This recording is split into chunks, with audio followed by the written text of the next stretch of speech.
আজি মোৰ জন্মদিন, অফিচিয়েল জন্মদিন। আমাৰ দিনত জন্ম মৃত্যু পঞ্জীয়ন বাধ্যতামূলক নাছিল, গতিকে মেট্ৰিকৰ ফৰ্ম ফিল আপ কৰোঁতে কেৰাণীয়ে যিটো জন্মদিন বুলি লিখি দিছিল সেইটোকে আমি মানি আহিবলগীয়া হৈছে। অৰিজিনেল জন্মদিনটো মোৰ বেলেগ। গতিকে আজিৰ দিনটো এই জন্মদিন হিচাপে মোৰ ৰেকৰ্ডবিলাকত আছে আৰু সেইকাৰণে ফেচবুক বা অন্যান্য ছ'চিয়েল মিডিয়া প্লেটফৰ্মত এইটো জন্মদিন বুলি লিখা থকা কাৰণে বিভিন্নজনে শুভেচ্ছা জনাইছে। আজি ৰাতিপুৱাৰ পৰা জন্মদিনৰ শুভেচ্ছাৰে মানুহে মোক উপচাই পেলাইছে। অসংখ্য জন্মদিনৰ শুভেচ্ছা আহিছে, সকলোকে ধন্যবাদ। মানে এটা মেছেজৰ ৰিপ্লাই দিয়াটো সম্ভৱ নহয় কাৰণে ভাবিলোঁ যে এটা ভিডিঅ'কে বনাই লওঁ। এইকেইদিন ভিডিঅ' বনোৱা নাই, কথাখিনি কৈ দিয়া হ'ব আৰু সকলোকে জন্মদিনৰ শুভেচ্ছা দিয়া কাৰণে ধন্যবাদ জনোৱাটো হ'ব।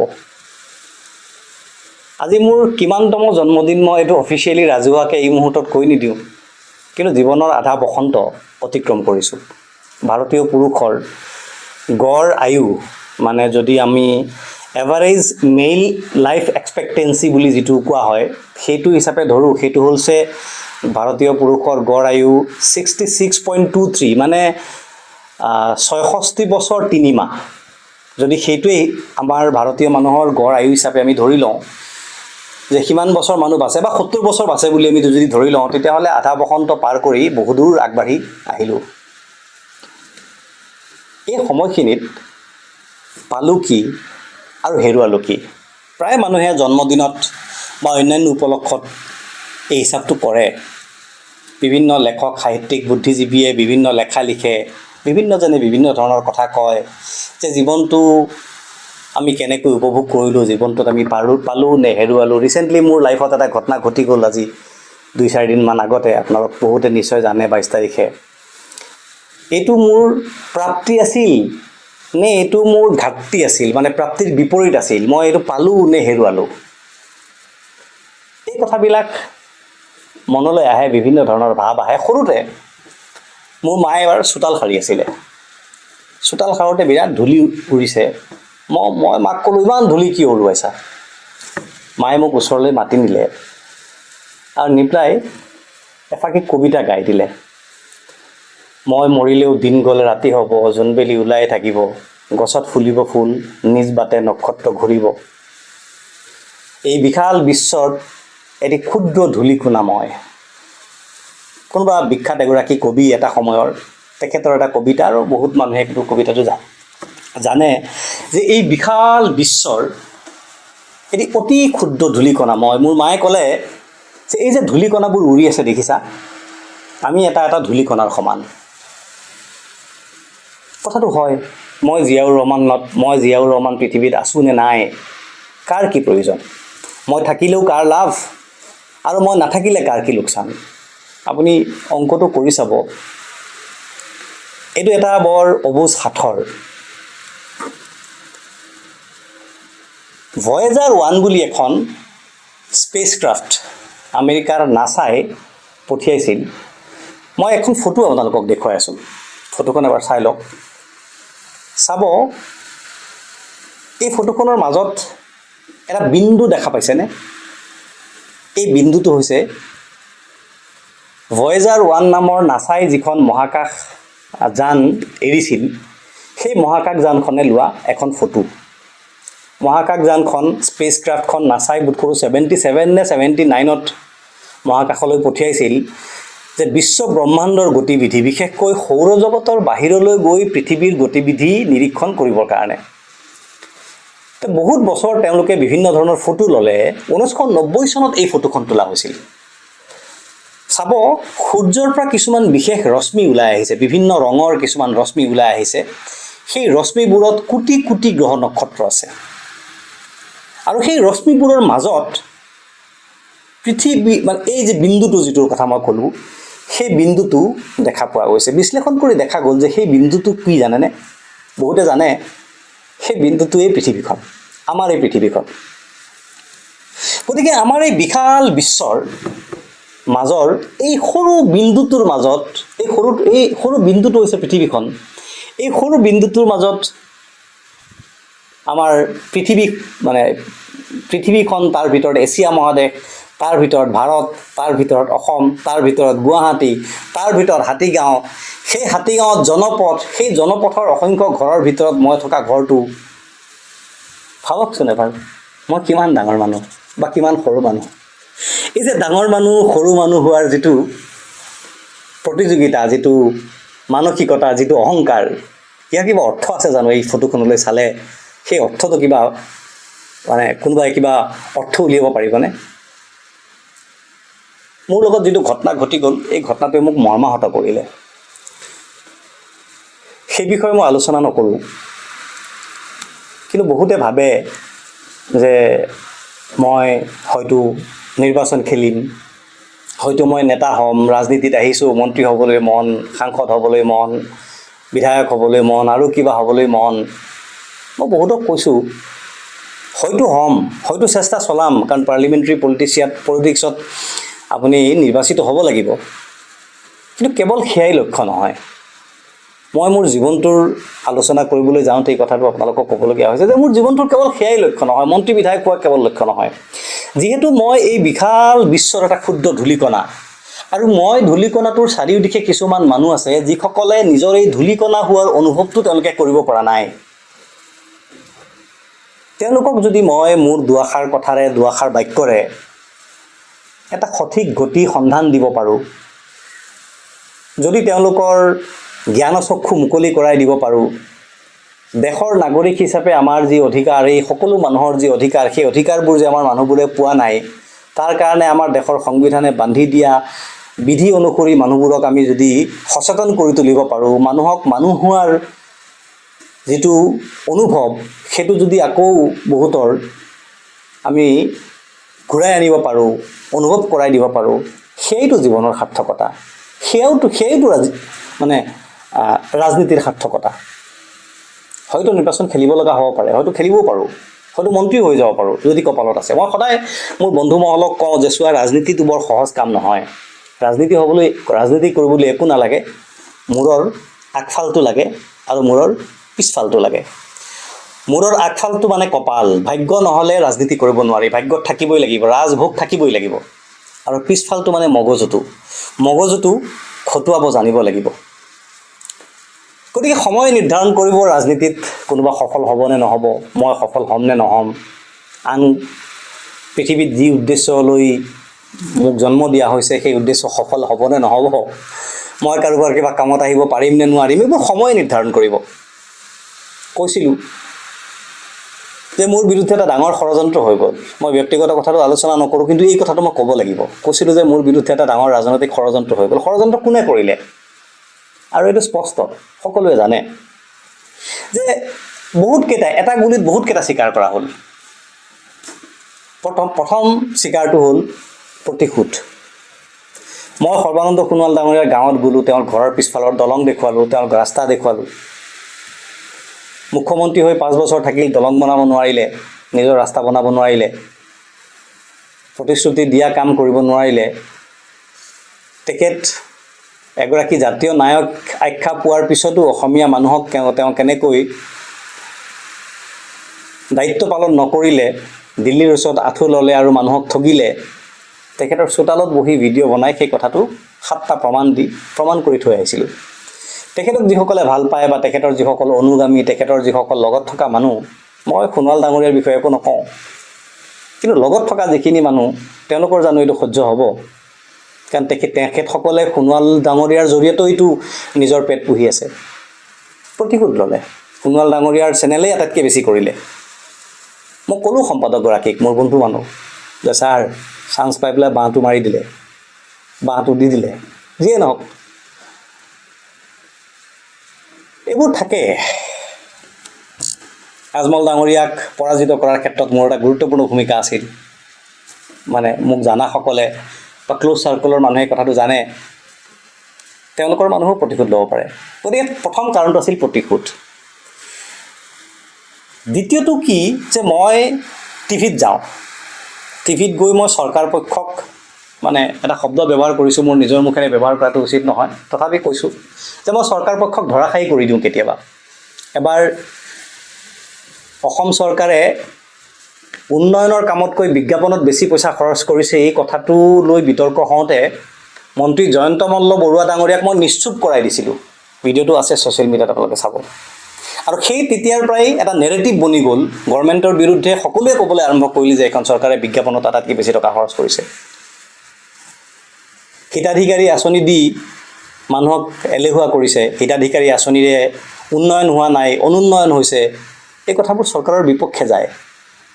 মই দেখুৱাই দিছোঁ গভৰ্ণমেণ্টৰ ৰেকৰ্ড উলিয়াই, এগ্ৰিকালচাৰ ডিপাৰ্টমেণ্টৰ ৰেকৰ্ড উলিয়াই যে বছৰি 10% উৎপাদন কমি গৈ আছে হিতাধিকাৰী আঁচনিবোৰ প্ৰৱৰ্তন কৰাৰ পিছৰে পৰা,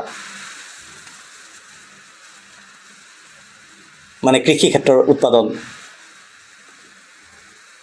ফ্লাইঅভাৰ নিৰ্মাণৰ আঁৰত কমিশ্যনৰ অংক আছে, এই কথাটো কোৱা মানুহটো, প্ৰথম মানুহটো মই, মানে টিভিত কোৱা আৰু যুক্তি সহকাৰে প্ৰতিষ্ঠা কৰা মানুহটো মই। মাছখোৱাৰ ফ্লাইঅভাৰৰ সিটো পাৰে মাননীয় মুখ্যমন্ত্ৰীৰ পৰিয়ালৰ মাটি, সেই বিতৰ্কিত মাটিখিনি, এইবিলাক কথা টিভিত কোৱা মানুহটো মই। পলাশবাৰী আৰু শুৱালকুছিৰ মাজৰ দলঙৰ, মানে দলং য'ত নামিছে তাৰ ওচৰে পাজৰৰ মাটিখিনি তেখেতৰে, সেই বিতৰ্কিত মাটিখিনিয়ে, এইবোৰ কথা কোৱা মানুহটো মই আছিলোঁ। কয়লা চিণ্ডিকেট, এইবিলাক কথা কোৱা, কয়লা চিণ্ডিকেট কোনে কৰিছে, কেনেকৈ কৰিছে, ক'ত কৰিছে, নাম ধাম সহ এলেকা বুজাই দি কেনেকৈ হৈছে, কি হৈছে, গোটেই কথাবিলাক ৰাজহুৱা মঞ্চলৈ অনাৰ আঁৰত থকা মূল মানুহটো মই। গতিকে প্ৰতিশোধটো ল'বই। মোক যদি ডিছক্ৰেডিট কৰি দিব পাৰে যে টিভিত মই কথা কওঁ, ভালকৈ কথা কওঁ, তথ্য সহকাৰে কথা কওঁ, যদি মোক ডিছক্ৰেডিট কৰি দিব পাৰে, চাওক যিবোৰ মানুহে এনেকৈ টিভিত কথা কয় সিহঁতৰ ব্যক্তিগত চৰিত্ৰ চাওক।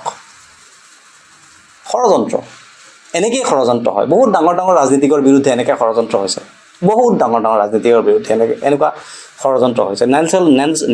নেলছন মাণ্ডেলাৰ আত্মজীৱনীখন পঢ়িব যদি যিসকলে পঢ়া নাই। তেখেতৰ অতি মৰমৰ পত্নী উইনি মাণ্ডেলা, নেলছন মাণ্ডেলা যিগৰাকী উইনি মাণ্ডেলাৰ কাৰণে নেলছন মাণ্ডেলা হৈছিল, সেইগৰাকী উইনি মাণ্ডেলাৰ লগত তেখেতৰ সংঘাত, সেই কাহিনী, তাৰ কাৰণে তেখেত ককৰ্থনা, তেখেত নিৰ্যাতনৰ সন্মুখীন হ'বলগীয়া হৈছিল। মহাত্মা গান্ধীৰ নিজৰ পুত্ৰই মহাত্মা গান্ধীক গোটেই ভাৰতৰ মানুহে জাতিৰ পিতা বুলি কয়, গোটেই ভাৰতৰ মানুহে নিজৰ পিতা বুলি মানে, জাতিৰ পিতা বুলি মানে, সেই মহাত্মা গান্ধীক নিজৰ পুত্ৰই পিতা বুলি মনা নাছিল, পিতৃ বুলি মনা নাছিল। ভাল কাম কৰিলে, সমাজৰ কাম কৰিলে, দেশৰ কাম কৰিলে আৰু ক্ষমতাত থকা সকলক প্ৰত্যাহ্বান জনালে এনেকুৱা পৰিস্থিতি জীৱনত আহিবই। মই কৈছিলোঁ যে তৃতীয় টাৰ্গেট লুৰিণজ্যোতি গগৈ, তৃতীয় টাৰ্গেট মোৰ বিৰুদ্ধে ষড়যন্ত্ৰৰ, তৃতীয় টাৰ্গেট জাতীয়তাবাদ, তৃতীয় টাৰ্গেট অসম জাতীয় পৰিষদ। অসম জাতীয় পৰিষদ বিজেপিৰ কাৰণে প্ৰত্যাহ্বান হৈছে যিসকল ক্ষমতাত আছে। গতিকে জাতীয় পৰিষদক যিসকলে ৰাইজৰ মাজলৈ লৈ গৈছে, তাৰ ভিতৰত ময়ো এজন, যিসকলে জাতীয় পৰিষদৰ যিটো কজ, যিটো আমাৰ আধাৰ বিষয়বস্তু, নীতি আদৰ্শ, এই কথাখিনি মানুহৰ মাজলৈ লৈ যোৱা মানুহটোৰ ভিতৰত ময়ো এটা। গতিকে মোক যদি ডিছক্ৰেডিট কৰি দিব পাৰে, বদনামী কৰি দিব পাৰে, জাতীয় পৰিষদটোকো বদনামী কৰা হ'ল।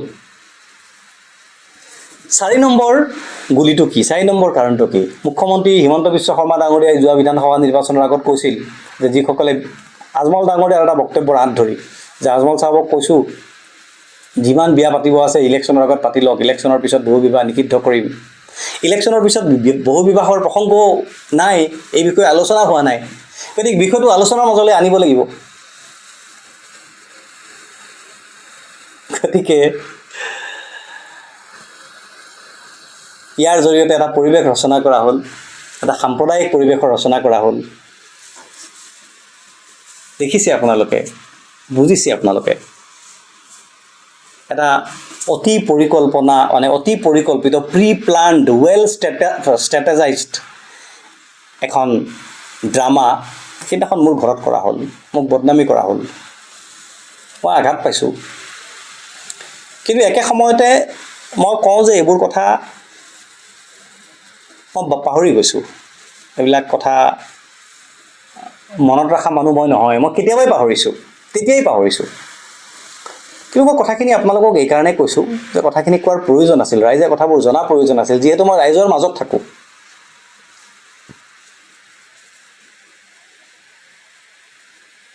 কৈছে যে মই মিস্ত্ৰীৰ পুতেক, আজি মিস্ত্ৰীৰ পুতেক যদি ইয়াত আহি বহিব পাৰিছোঁ, সেইটোৱে মোৰ জীৱনৰ এটা ডাঙৰ সাফল্য।